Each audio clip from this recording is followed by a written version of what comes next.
Now, I know you might think this title is clickbait, but I can promise you if you stick around that not only is it not clickbait, but the Reagan ad that Ford and Carney just released is actually a lot weirder than what anybody thinks. And as an added bonus, I'll show you what Doug Ford just said to CNN as of this recording, which will, let's just say, cause some emotion in you. As always, I show you exactly what everybody's saying and give you the news that actually matters. Ronald Reagan loved tariffs. He used them sparingly, which he probably would make a mistake. He made a mistake in that.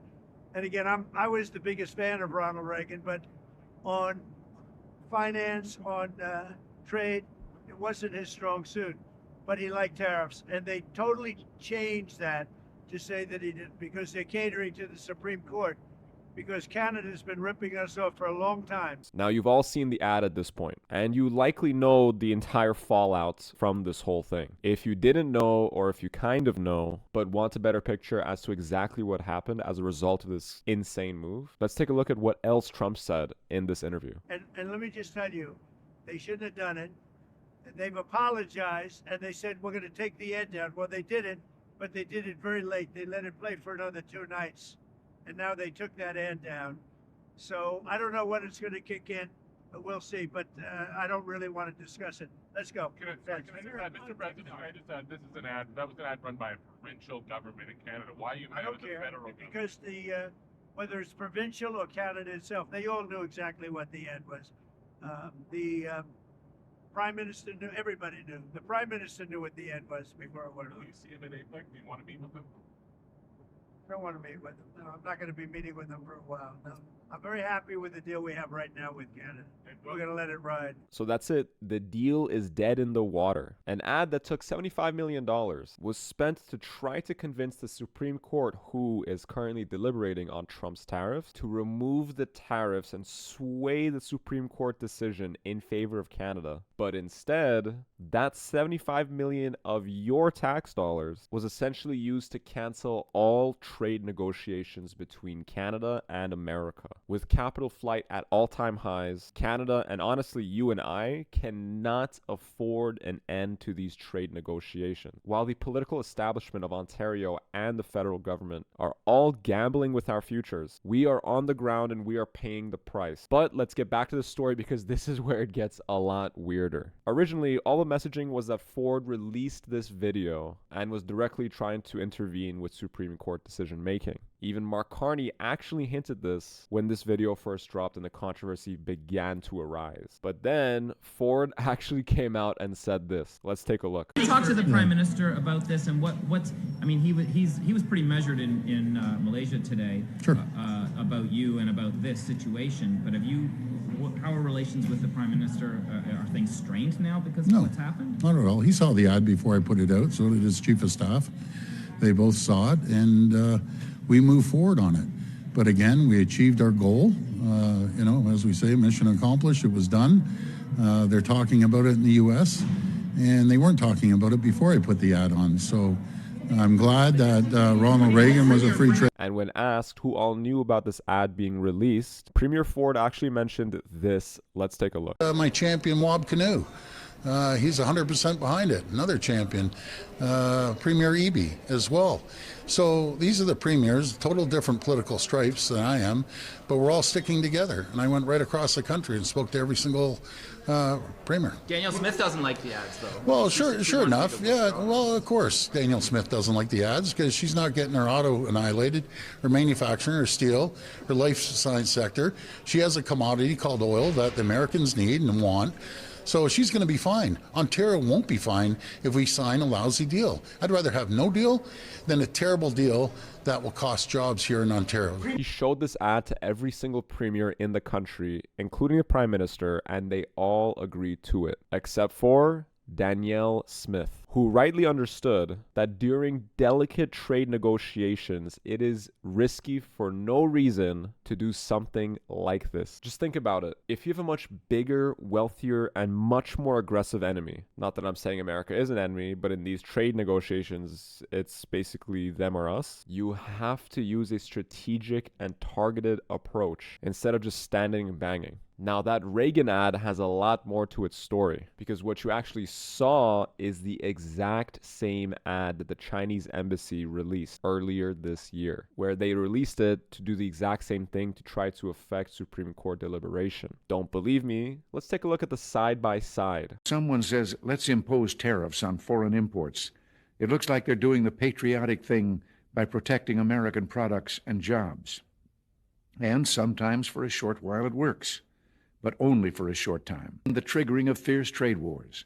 The result is more and more tariffs, higher and higher trade barriers, and less competition. So soon, because of the prices made artificially high by tariffs that subsidize inefficiency and poor management, people stop buying. Then the worst happens.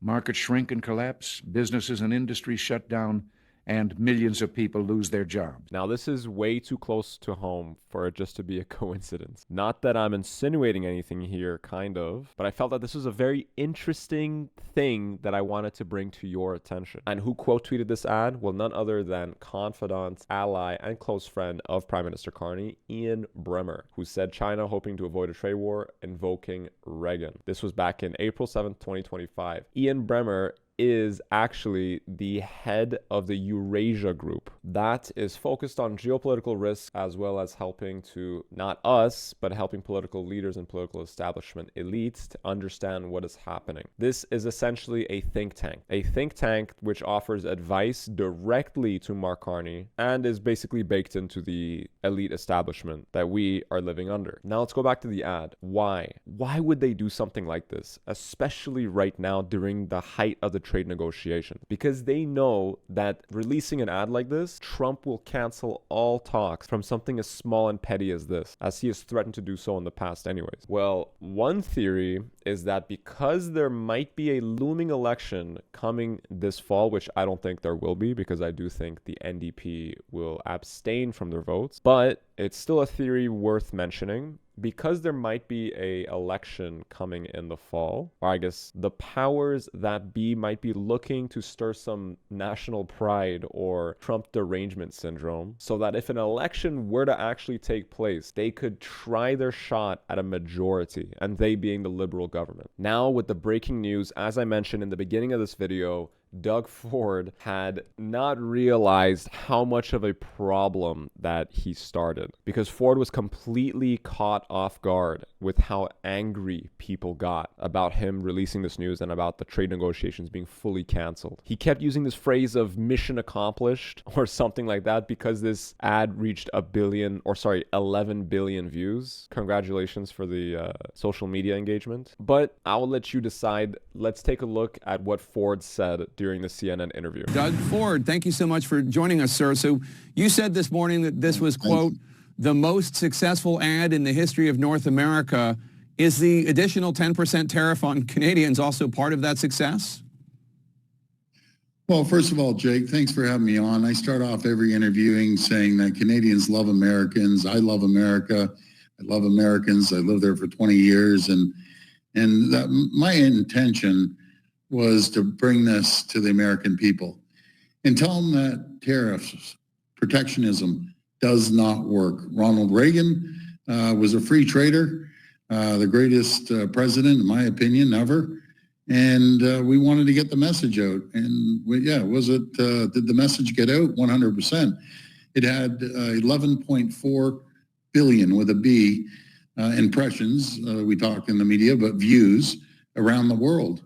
And again, we just want to make sure that we work side by side with our closest friends and allies.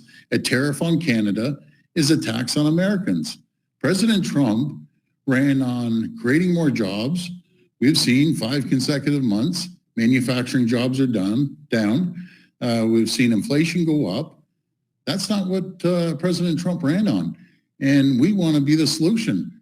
And the way we get back on track is sign a deal with your largest #1 customer in the world, and that's Canada. Now, as always, what do you think? Do you think this $75 million was actually money well spent? Do you think that the trade deal was already dead in the water to begin with? And do you think an election is on its way later this fall? As always, I want to hear what you say because I will reply, and this is a discussion that we will have. Never forget to like, subscribe, and I'll see you on the next one.